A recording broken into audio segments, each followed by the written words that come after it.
Hello दोस्तों, मैं दर्शन जैन आप सभी का स्वागत है astro plus technical view on Nifty for next week के वीडियो। तो आइए सबसे पहले हम कुछ एस्ट्रो इवेंट्स देख लेते हैं।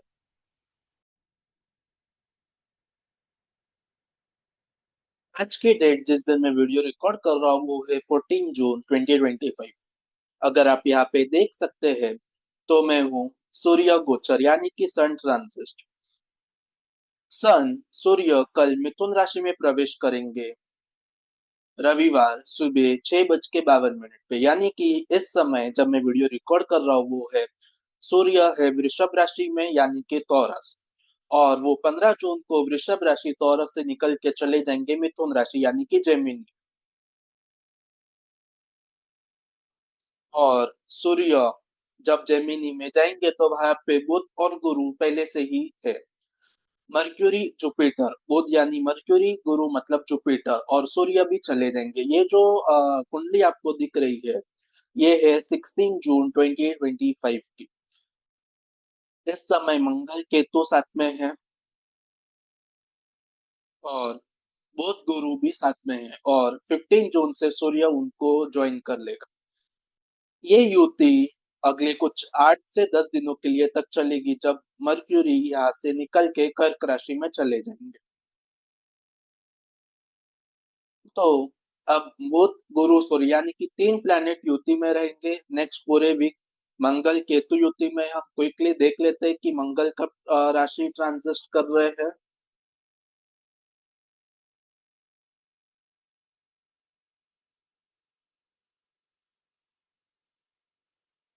मंगल 28 जुलाई को ट्रांजिट करेंगे and केतु को तो लंबा समय है। यानी कि सिंपल लैंग्वेज में अगर मैं आप लोगों को बोलूं तो मंगल और केतु की युति 28 जुलाई तक चलेगी, यानी कि अगले 45 डेज अप्रोक्सीमेटली ये युति और चलेगी। गुरु सूर्य अगले 8 से 10 दिन। हम मर्क्यूरी की भी ट्रांजिट डेट क्विकली देख लेते हैं कि मर्क्यूरी कब ट्रांजिट करेगा। ये जितने भी मैं डेटा ले रहा हूँ ये है दृक पंचांग वेबसाइट का डेटा। अगर हम देखेंगे तो 22 जून को मर्क्यूरी मिथुन यानी कि जेमिनी से निकल के कर्क राशि में जाएंगे जो कि है कैंसर। तो ये जो बुध गुरु सूर्य इनकी युति 22 जून तक चलेगी। उसके बाद सूर्य और गुरु की युति समवेयर अराउंड 15 जुलाई या 14 जुलाई के अराउंड तक चलेगी। 16 जुलाई जब सूर्य जेमिनी से निकल के कर्क राशि यानी कि कैंसर में चले जाएंगे। तो अगले एक महीने के लिए सूर्य और गुरु दोनों साथ में रहेंगे जेमिनी, ये इनकी युति रहेगी। मंगल केतु की युति जुलाई एंड तक रहेगी। शनि इस समय मीन राशि में है जो कि इस पूरे वर्ष में वो मीन राशि में रहेंगे। राहु कुंभ राशि में है। इसी के साथ अगर आपने मुझे ट्विटर एंड टेलीग्राम पे फॉलो किया हुआ है तो मैंने एक पोस्ट डाली थी कि जुपिटर कंबस्ट हुआ है 12 जून को। यहाँ पे इस वेबसाइट पे 13 जून लिखा है बट एक्चुअल में जुपिटर कंबस्ट हुआ है 12 जून को। वेस्ट डायरेक्शन में कंबस्ट हुआ है। अब यहाँ पे लिखा हुआ है तारा अस्त। हिंदी में तारास बोलते हैं एंड इंग्लिश में कंबस्ट बोलते हैं। अब बहुत लोगों को ये क्वेश्चन होगा कि कंबस्ट क्या होता है। कंबस्ट ये होता है कि जब भी कोई प्लैनेट सन के एकदम पास आ जाता है, सूर्य के एकदम नजदीक आ जाता है तो वो कंबस्ट कहलाता है। चंद्र से लेके शनि तक हर प्लैनेट या कोई भी आउटर प्लैनेट है, प्लूटो, यूरेनस, बाकी के प्लैनेट जब भी सूर्य के आसपास आते हैं वो कंबस्ट हो जाते हैं कुछ समय के लिए। तो ये जो है जुपिटर कंबस्ट ये अगले 25 डेज के लिए रहेगा 7 जुलाई तक। एक्चुअल डेट है 6 जुलाई तक कंबस्ट रहेंगे। यहाँ पे एक दिन ये हुआ है, ये वेबसाइट में डेट मैं जो गलत है। पंचांग स्टार्ट यूज जो करता रहेंगे हूँ वो है एक्चुअल डेट जन्मभूमि से प्रेमी 12 जुलाई पंचांग, और तक कंबस्ट जन्मभूमि होंगे। पंचांग के हिसाब से तो जुपिटर 6 जुलाई कंबस्ट हुए को 12 मर्क्यूरी जून से कंबस्ट से निकल और जाएंगे राइस राइज होंगे हो 6 जुलाई जाएंगे। को, यानी कि कंबस्ट तो एंड इस होगा समय 6 जुलाई जुपिटर को। कंबस्ट है। तो इस समय जुपिटर कंबस्ट है। अब मार्केट में इम्पैक्ट ये होता है इसका कि हमें वोलेटिलिटी ज्यादा देखने मिल सकती है मार्केट में एंड जैसे जैसे ये कंबस से बाहर निकलेगा मार्केट में स्पीड पिकअप होगी। मार्केट में हमें एक अच्छा अपमूव देखने मिल सकता है। अब मंगल केतु साथ में जो रिसेंटली हमें, चाहे वो रशिया, ईरान और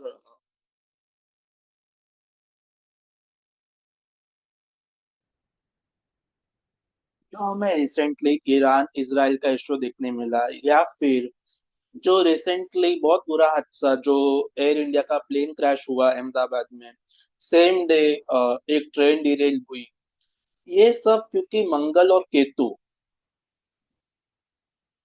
अगर आप नीचे देखोगे तो मंगल इस समय सिंह राशि में है, और केतु केतु भी सिंह राशि में है।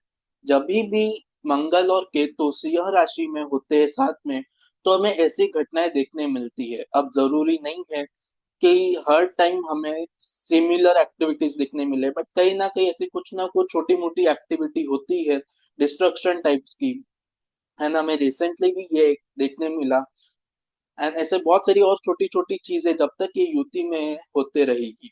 आशा है कि ना हो, मैं प्रे करता हूँ कि ऐसी हादसे ना हो, लेकिन जब भी फ्यूचर में भी मंगल और केतु कभी भी साथ में आएंगे, और कोई भी फायरी साइन में, ये और एक इम्पोर्टेंट पॉइंट है, सिंह राशि एक अग्नि तत्व की राशि है। तो अग्नि तत्व की राशि में जब भी ये दो प्लैनेट साथ में आते हैं, हमें ऐसी दुर्घटना दिखने को मिलती है। तो इस चीज को हम हमारे फ्यूचर के लिए हमारे लिए बहुत हेल्पफुल है कि जब भी ऐसी मंगल और केतु कोई भी अग्नि तत्व यानी कि फायरी साइन में आते हैं, तो हमें थोड़ा सा सावधान रहना है, हमें हमारे डीलिंग्स में सावधान रहना है, हमें हमारे जो हम बोलते हैं हमें उसमें सावधान रहना है, हमें बिजनेस डीलिंग्स में सावधान रहना है। हम कोई नया काम शुरू करें तो हमें उसमें भी सावधान रहना चाहिए जब भी मंगल और केतु कोई अग्नि तत्व की राशि में हो।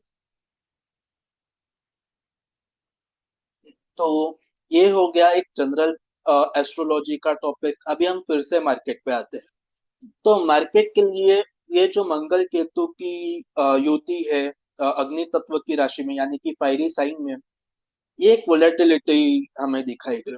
बुध गुरु सूर्य एक ही राशि में है, यानी कि मिथुन में, जेमिनी, ये भी हमें मार्केट में वोलेटिलिटी इंक्रीज करता हुआ दिखेगा। इसके बाद जब मर्क्यूरी यहाँ से निकल के कर्क राशि में प्रवेश करेंगे, जो कि था 22 जून 2025 यानी कि नेक्स्ट संडे, तो तब हमें मार्केट में थोड़ी सी वोलेटिलिटी कूल डाउन होती हुई दिखेगी, चीजें सेटल डाउन होती हुई दिखेगी। एंड गुरु सूर्य की युति के कारण मार्केट में कहीं ना कहीं स्टेबिलिटी आएगी। ये बात हो गई एस्ट्रो वाइज। अब हम टेक्निकल वाइज देख लेते हैं कि हमें मार्केट में क्या होता हुआ दिख सकता है।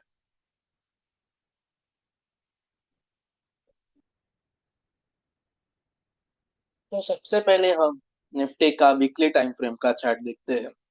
अगर हम देखेंगे तो राइट फ्रॉम द मिड, अब हम खड़े हैं मिड जून में, 12 मई की जो कैंडल थी निफ्टी ने 24,380 से 24,280 से एक जंप लगाया टिल 25,116, 25,116, 25,116 लेवल्स पे,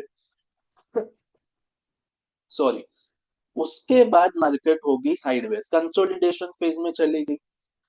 अब कल जो हमारा इसराइल ईरान का न्यूज आया, मार्केट हमें शार्प गैप डाउन खुलते हुए दिखा। शार्प गैप डाउन के तुरंत बाद मार्केट ने 150 से 200 पॉइंट की तुरंत हमें रिकवरी दिखाई, एंड फिर मार्केट स्टेबल था। इनिशियली स्टॉक्स ने बहुत अच्छी रिकवरी दी, एंड फिर 80% ऑफ स्टॉक्स ने हाई से थोड़े बहुत पुल डाउन हो गए, बिकॉज वीकेंड था, लोगों को फियर था कि वीकेंड में अगर एस्केलेट हो गया तो मार्केट फर्दर गिर सकती है। तो जो भी हम बोले प्रॉफिट बुकिंग, लॉस बुकिंग, तो लोगों ने बुक करके गए, इसलिए एंड एंड में जो स्टॉक्स नीचे आए, एक मेन रीजन वो था कि लोगों को वो रिस्क नहीं लेके जानी थी, चाहे फिर वो एफएनओ ट्रेडर्स हो कि फिर इक्विटी शॉर्ट टर्म ट्रेडर्स हो।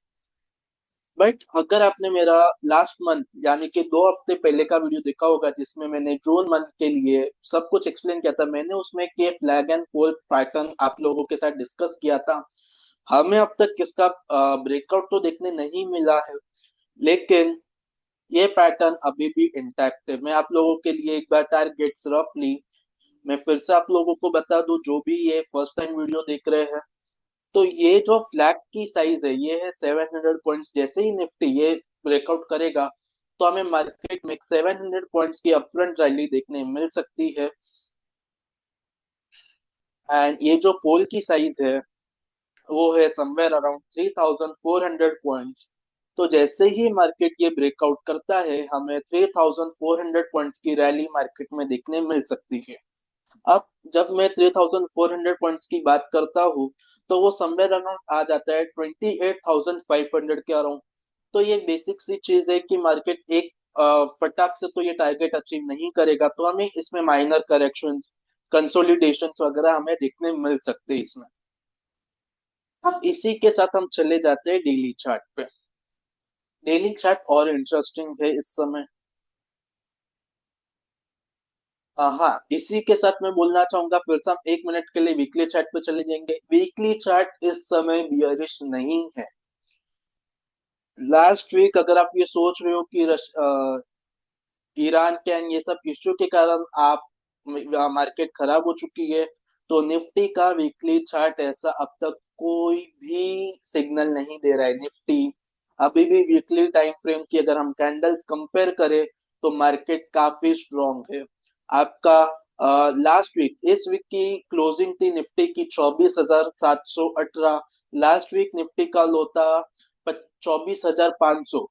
तो हम लास्ट वीक के लो से भी निफ्टी ने इस वीक की क्लोजिंग दी है 200 पॉइंट ऊपर, लगभग लगभग। तो कोई भी एंगल से वीकली चार्ट बियरिश नहीं हुआ है। तो कोई भी न्यूज के चलते हुए शॉर्ट मत करना। मैंने लास्ट वीडियो में भी ये बहुत क्लियरली बोला था, अगर मार्केट 25,100 के ऊपर टिकने में सफल हो जाता है तो शॉर्ट में मत रहना। मैं अभी फिर से रिपीट कर रहा हूँ, अगर निफ्टी कोई भी सडन डे 25,100 के ऊपर निकल के सस्टेन करना स्टार्ट कर देता है, शॉर्ट में मत रहना। निफ्टी 26,000 बहुत फास्ट दिखा सकती है अगर मार्केट 25,100 के ऊपर सस्टेन करना स्टार्ट हुआ तो। अब हम डेली चार्ट पे चले जाते हैं। डेली चार्ट पे एक इंटरेस्टिंग चीज हुई है। अगर हम, मैं यहाँ पे मार्क कर देता हूँ, इन दो कैंडल्स को देखेंगे लास्ट के, हम इस कैंडल को फिलहाल अवॉइड कर रहे हैं, लास्ट के दो कैंडल्स यानी कि 11 जून एंड 12 जून की कैंडल को। 11 जून की कैंडल थी एक डोजी कैंडल। उस डोजी कैंडल के बाद हमें एक बियरिश कैंडल देखने मिली, यानी कि जो हमें थर्सडे एक्सपायरी के दिन जो हमें मार्केट में प्रेशर देखने मिला, जिसमें निफ्टी लगभग लगभग 250 पॉइंट तक गिरा था। तो ये होगी दो बियरिश कैंडल। उसके फॉलो अप में मार्केट ने फ्राइडे के दिन न्यूज के चलते हुए हमें एक जबरदस्त गैप डाउन देखने मिला। बट अब यहाँ पे इंटरेस्टिंग चीज हुई, अगर ये कैंडल नहीं बनी होती, मार्केट ने गैप डाउन दिया, इस पैटर्न को मार्केट के हिसाब से नीचे जाना था, बिकॉज डोजी बनी, डोजी के बाद एक बियरिश कैंडल बनी, उसके बाद थोड़ा सा हल्का सा मार्केट को नीचे जाना था, गैप डाउन के कारण वो चला गया। बट अब यहाँ पे बहुत इंटरेस्टिंग चीज हुई, आपका ओपन था 13 जून का, यानी कि फ्राइडे कल के सेशन का। निफ्टी का ओपन था 24,473, लो भी था 24,473। यानी कि मार्केट जिस लेवल पे ओपन हुआ उधर ही लो बनाया, एंड वहां से हमें इंट्राडे रिकवरी मिली टिल 24,754। एंड हमारी दिन की क्लोजिंग थी 24,718। हम इसको राउंड ऑफ कर देते हैं, 24,720 की हमारी क्लोजिंग थी। निफ्टी का हाई था 24,754, यानी कि हाई से लगभग लगभग सिर्फ 30 पॉइंट नीचे हमारी हाई से हमें इंट्राडे क्लोजिंग देखने मिली फ्राइडे की। अब ये कैंडल बोल रहा है मार्केट न्यूट्रल हो चुकी है। यहाँ पे मार्केट ने एक बियरिश जाने की कोशिश की, डोजी कैंडल बनी, उसके बाद एक बियरिश कैंडल फॉलो अप आया उस का, जिसमें निफ्टी ने लास्ट के 3 दिन के हाइस ब्रेक कर दिए। यहाँ पे लेकिन निफ्टी फिर से कवर होके गैप डाउन के बाद, बिकॉज कभी भी मार्केट में जब ऐसी न्यूज आती है, मार्केट गैप डाउन के बाद इनिशियल रिकवरी देता है, इनिशियल रिकवरी के बाद मार्केट फिर से लॉस को ब्रेक कर देती है। अगर आपको रशिया यूक्रेन का भी याद हो, जिसमें निफ्टी हमें इंट्राडे में 1,000 पॉइंट गिरता हुआ दिखा था। आई थिंक मुझे वो इधर किधर मिले,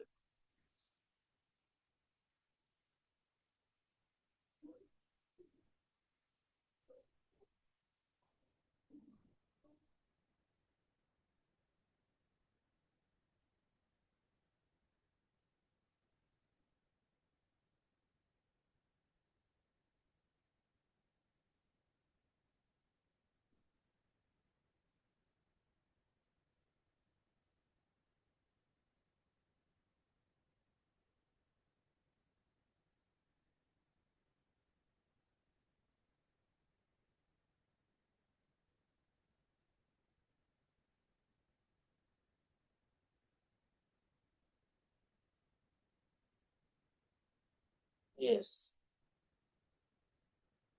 अगर, हाँ यस, यही दिन था जिसमें कि मार्केट 5% निफ्टी टूटा था 24 फ़रवरी 2022, जब रशिया यूक्रेन का वॉर शुरू हुआ था। तब निफ्टी का ओपन था 16,550। उसके बाद निफ्टी ने ओपनिंग के बाद तुरंत रिकवरी दिखाई थी, जिसमें निफ्टी चला गया था 16,705। बट उसके बाद निफ्टी 16,700 से गिर के 16,200 तक आ गया था इंट्राडे में, एंड 16,250 का निफ्टी ने क्लोजिंग दी थी।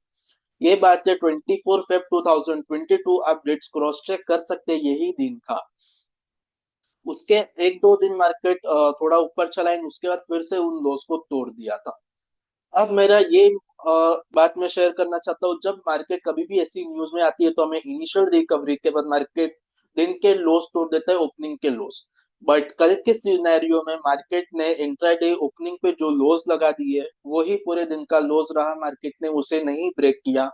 एंड जब यहाँ पे हम देखेंगे 24 फ़रवरी की कैंडल की क्लोजिंग थी लोस के आसपास। अब हमें हमारी फ्राइडे की क्लोजिंग मिली है हाईस के आसपास।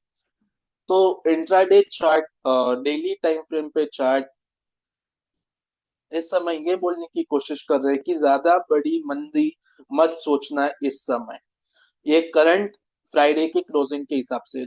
अनदर पॉइंट, जून मंथ का कल तक, जून मंथ का हमने एक लो लगाया था जून के स्टार्टिंग में, विच वाज ऑन 3 जून 2025, जो कि निफ्टी पे था 24,502। मार्केट कल उसके नीचे गई थी। अगर मार्केट को वो लोस के नीचे टिकना होता, मार्केट के पास कल एक बहुत अच्छा रीजन भी था कि मार्केट उन लोस के नीचे सस्टेन करे, बट हुआ नहीं। मार्केट उन लोस के नीचे तो भले गया, 24,473 हमें दिखने मिला, but with in first the very first second market उस लोस के ऊपर आ गया। एंड सिर्फ उस लोस के ऊपर नहीं आया, पूरा दिन सस्टेन भी हुआ। तो ये एक अगेन पॉजिटिव थिंग है कि मार्केट ने जो फर्स्ट वीक ऑफ जून यानी कि 3 जून को जो लोस बनाए उसको आज भी रिस्पेक्ट कर रहा है, उन लोस के नीचे टिकने को अभी भी तैयार नहीं। तो बड़ी मंदी तब तक हमें नहीं सोचनी है जब तक निफ्टी ये जो 3 जून के लोज है, या फिर अभी हम ये बोल सकते हैं कि ये जो अभी हमारा फ्राइडे का लो है 24,473, जब तक निफ्टी इसके नीचे सस्टेन करना स्टार्ट नहीं करता तब तक हमें भूल जाना चाहिए कि मार्केट बड़ा फॉल दे सकता है। सेकेंडली, अभी जो सोशल मीडिया पे गैप थियरीज चलती है कि मार्केट को गैप फिल करने आना होता है, उसके हिसाब से भी अगर मैं आप लोगों के साथ शेयर करूं, मार्केट के पास कल का शानदार दिन था नीचे क्लोजिंग करके आगे 1 से 2 दिनों में ये पूरा जो 24,100 के आसपास तक का गैप है उसको फिल करना। मार्केट के पास कल एक अच्छी अपॉर्चुनिटी थी कि लोअर क्लोज दे दो, अगले 2 से 3 दिन में ये गैप क्लोज हो सकता था। लेकिन मार्केट ने उस पॉसिबिलिटी को भी फ्राइडे को एक पॉज पे रखा है।